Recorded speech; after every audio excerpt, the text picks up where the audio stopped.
पूर्णिमा है आज और आषाढ़ शुद्धि पूर्णिमा कहलाती है।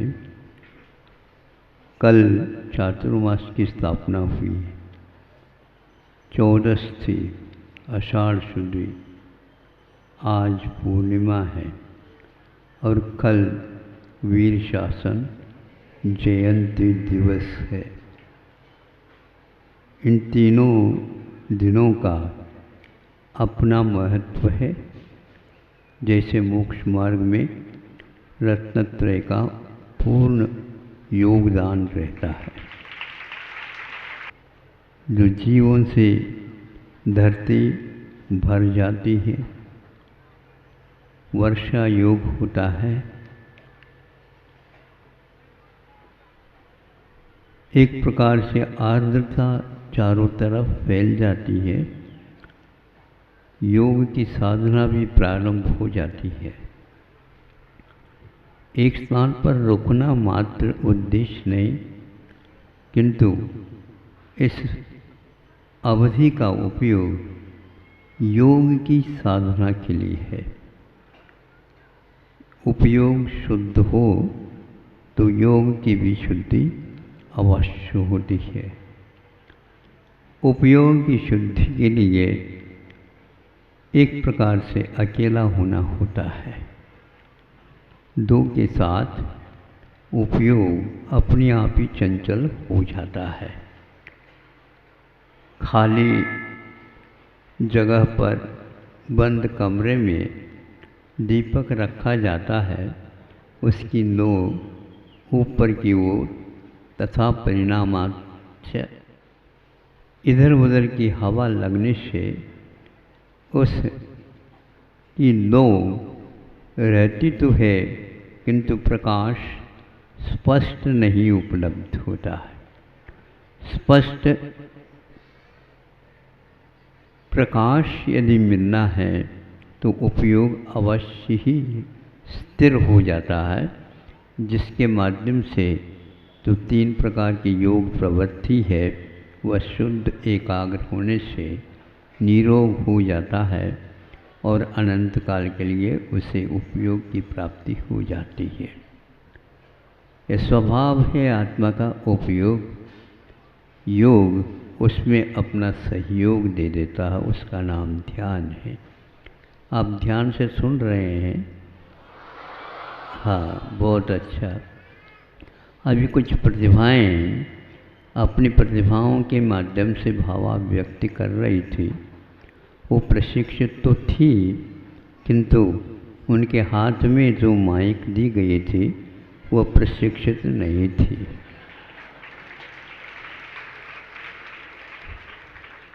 और माइक को प्रशिक्षित नहीं किया जा सकता। प्रतिभा को तो कथनचित प्रशिक्षित किया जा सकता है, जो प्रतिभा स्थली में उसकी शिक्षा वो पा रही है। पराश्रित हो करके हम शिक्षा को पा ले, ये बहुत कठिन होता है। कारीश अग्नि एक अग्नि का नाम है, जो एक प्रकार से अध्ययन करने में उसका सहयोग मिलता है रात के वक्त। इसको निमित्त कर्ता के रूप में सर्वार्थ सिद्धिकार ने स्वीकार किया है। प्रतिभा को ऊर्ध्वमुखी बनाने के लिए अनेक प्रकार साधन सामग्री की आवश्यकता नहीं है, किंतु बाधक कारणाभावात् साधक कारण सद्भावात् से कार्यस्य प्रादुर्भाव है। कार्य का प्रादुर्भाव होना तब संभव है केवल साधक कारण ही नहीं, बाधक कारण का अभाव हो। बाधक कारण के अभाव होने के उपरांत निश्चित रूप से हमारा साधक कारण कितना भी क्षोभम कमज़ोर क्यों न हो, बलजोर होने की ओर अग्रसर हो जाता है। प्रतिभा है, उसका उपयोग करना है, तो अकेला हो जाए, उसको छोड़ दो तो बहुत जल्दी वह अपना चिंतन प्रारंभ करता है। जब तक आप उसके लिए ज़्यादा सुविधा देते रहेंगे वह दुविधा में ही चला जाता है, उसको सुविधा नहीं मिल पाती। शिक्षण पद्धति को प्राचीन काल की जो थी उसको देखने से ऐसा लगता है कि हम सुविधाजनक जो कोई स्थान विशेष है उसी को समझते हैं यह विद्यालय है। आज विद्यालय गायब हो गया, स्कूल की इतनी ख्याति हो गई है कि प्रत्येक व्यक्ति कि विद्यालय का वर्णन करता स्कूल के नाम से। इसलिए कह रहा हूँ, स्कूल कब इस विद्यालय का नाम पड़ा है तो ये इंग्लिश की देन है। पहले शिक्षा विद्यालयों के माध्यम से प्राप्त होती थी और घर को भी हम विद्यालय की संज्ञा दे सकते हैं।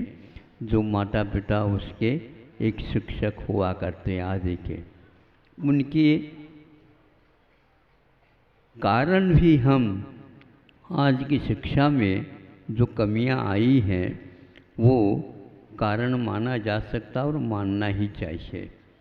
अभिभावक यदि यहाँ से प्रारंभ कर दें तो विद्यालय ठिकाने पर अपने आप ही आ जाएंगे।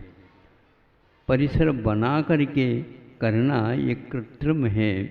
भारतीय शिक्षा पद्धति के अनुसार वृक्षों के नीचे भी वह संपन्न हुआ करते थे। आज धीरे धीरे उस ओर आने का प्रयास किया जा रहा है।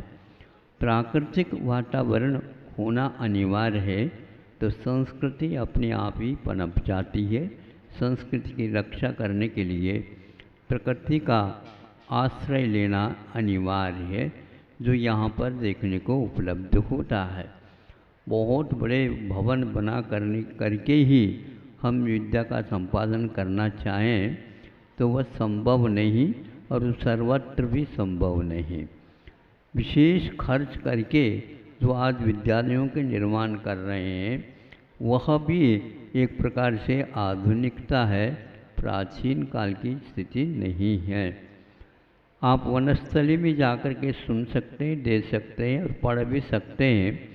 तीनों कार्य वहाँ पर हो रहे हैं और वहाँ पर एक कन्याशाला है जो कि बरसों से अपने काम कर रही है। बरसों से वहाँ पर केवल कन्याओं के लिए ही प्रवेश है। हाँ, शिक्षक शिक्षिका दोनों सम्मिश्रित होकर के इसका संपादन कर रहे हैं। उसमें भी शिक्षकों की संख्या संभव है कम है, शिक्षिकाओं की संख्या पूर्ण है। हमें यह देखना आवश्यक है कि विद्यालय में क्या स्वरूप होना चाहिए। मुख्य तो वह लड़का या लड़की, बच्चे दोनों एक प्रकार से स्वस्थ होना चाहिए। रुग्ण यदि है तो बहुत कुछ वहाँ पर व्यत्यय हो सकता है। उसके लिए भोजन, पानी, आवास इत्यादि के जो प्राकृतिक होते हैं उनका ही उपयोग हो तो सबसे उत्तम है। जब समूह शरण में यह भी एक विद्यालय है जहाँ पर सर्वप्रथम गौतम स्वामी ने प्रवेश किया था महावीर भगवान के विद्यालय में। महाविद्यालय भी है, प्राथमिक विद्यालय भी है, माध्यमिक भी है। हम लोगों को पहले उसमें प्रवेश नहीं मिलता, मिल भी जाता प्रवचन सुनने को नहीं मिला। संभव है मध्याह्न में समय मिल जाए तो उस समूह शरण का क्या थोड़ा सा वर्णन आपके सामने रख सकूं। अभी तो वर्तमान में किसी एक छात्रा ने कहा था कि आज बाल दिवस को याद कर रहे हैं। क्यों बाल दिवस को क्यों याद कर रहे हैं? तो आज तो गुरु का दिवस है, इसलिए। पहले गुरु होता है क्या बालक होता है, ये भी एक प्रश्न बहुत अनूठा है। हाँ, यह अवश्य है कि बाल दिवस एक प्रकार से कोरी स्लेट की भांति होती है। स्लेट का नाम दूसरा मैं अभी तक नहीं याद कर पा रहा हूँ, किंतु कर्नाटक भाषा में उसको पाटी बोलते थे।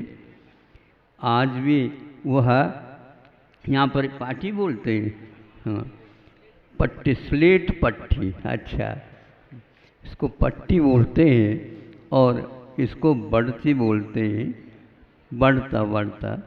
तो यह एक प्रकार से बाल दिवस का रूप है, जो पट्टी साफ सुथरी हो।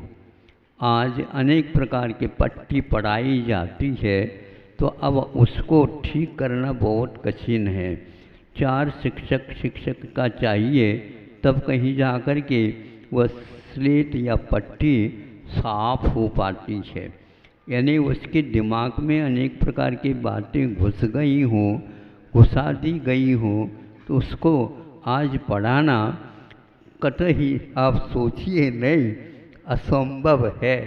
किंतु आप उनको बिगाड़ करके यदि छात्राओं को दे करके जाओ, महाराज आशीर्वाद दे दो, ताकि यह जल्दी जल्दी पढ़ा लिखा हो जाए। देखो ध्यान रखो, पढ़ा लिखा होना एक प्रकार से जीवन के लिए अनिवार्य नहीं है। यह मैं हाइकु प्राय करके सुनाता हूँ, प्रसंग में और सुनाऊंगा, मना भी कर दोगे तो भी सुनाऊंगा। इसलिए बताओ, सुनाओ? हाँ, तो बच्चों की यह तो याद आ रही है आवाज़, किंतु बड़ों की आ रही है, सभी की है। अच्छी बात है। हम अधिक पढ़े लिखे हैं, कम समझदार। सुना? ये समझना भी बहुत कठिन है, क्योंकि पढ़े लिखे इसको नहीं समझ पाएंगे।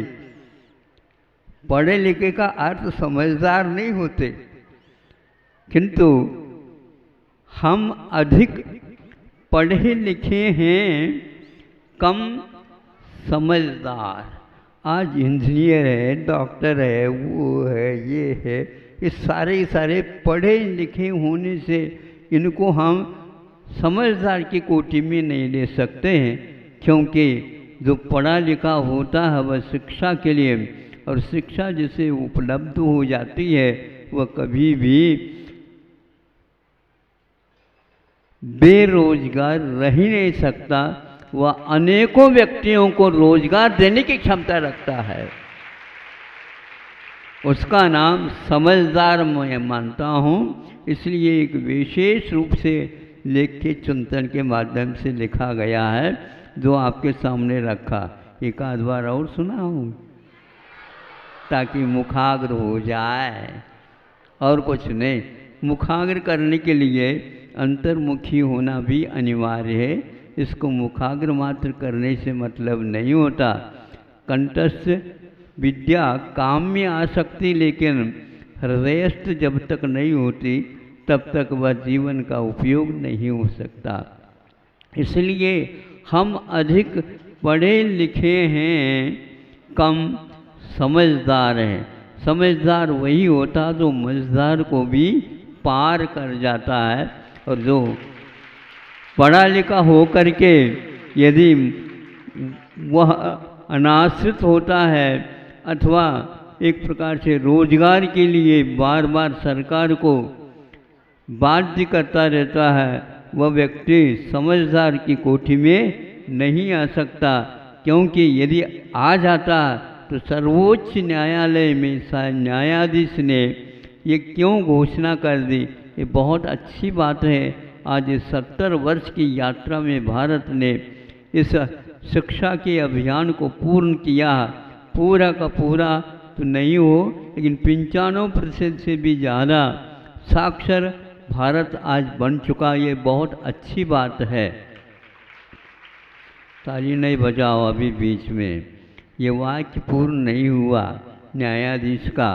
उन्होंने आगे और कहा, परंतु लगा करके हमने भारत को साक्षर तो बनाया, किंतु का अर्थ होता है ये बनाया किस मतलब नहीं किसी का, क्योंकि समझदार नहीं बनाए। किंतु हमने एक भी नागरिक को नहीं बनाया। क्या समझे? इन विद्यालयों से, विश्वविद्यालयों से, महाविद्यालयों से और इनको बनाने वालों से, और उसमें अभिभावक भी शामिल हैं, उनसे हमें क्या वो प्रयोजन सिद्ध होता है? नागरिक यदि नहीं बना सके तो आप पढ़े लिखे तो कहला सकते हो, किंतु समझदार नहीं कह सकते आपको। इसलिए आप समझदार की लाइन में यदि आकर के बैठना चाहते हो, पंक्ति लगा करके, तो आज से संकल्प ले लो कि उपयोगी शिक्षा का ही हम एकमात्र आदर करेंगे, तो भारत का विकास होने वाला, नहीं तो नहीं। शिक्षा जीवन को उन्नत बनाने के लिए हुआ करता है और किसी के लिए नहीं। ज़्यादा न कह करके इतना ही पर्याप्त समझता हूँ। आज गुरु पूर्णिमा का अर्थ गुरु का एक प्रकार से अत्यंत आवश्यक स्थान था, उसकी पूर्ति आज हुई है। वह कौन गुरु है और कौन परम गुरु है, हम अध्ययन में देखें। अभी तो इतना कहना चाहता हूँ, पर प्रवेश के लिए गुरु जो होता है, एक प्रकार से जीवन, अपना जीवन को परम गुरु के जीवन में अथवा चरणों में समर्पित करता है। तो वह जीना तो चाहूँ, ये एक बहुत अच्छा ये भाव रखने वाला हायकू है। जीना तो चाहूँ, जीना चढ़ने हेतु, यूं ही जीना क्या। हमें यूं ही जी कर जीना पसंद नहीं आना चाहिए।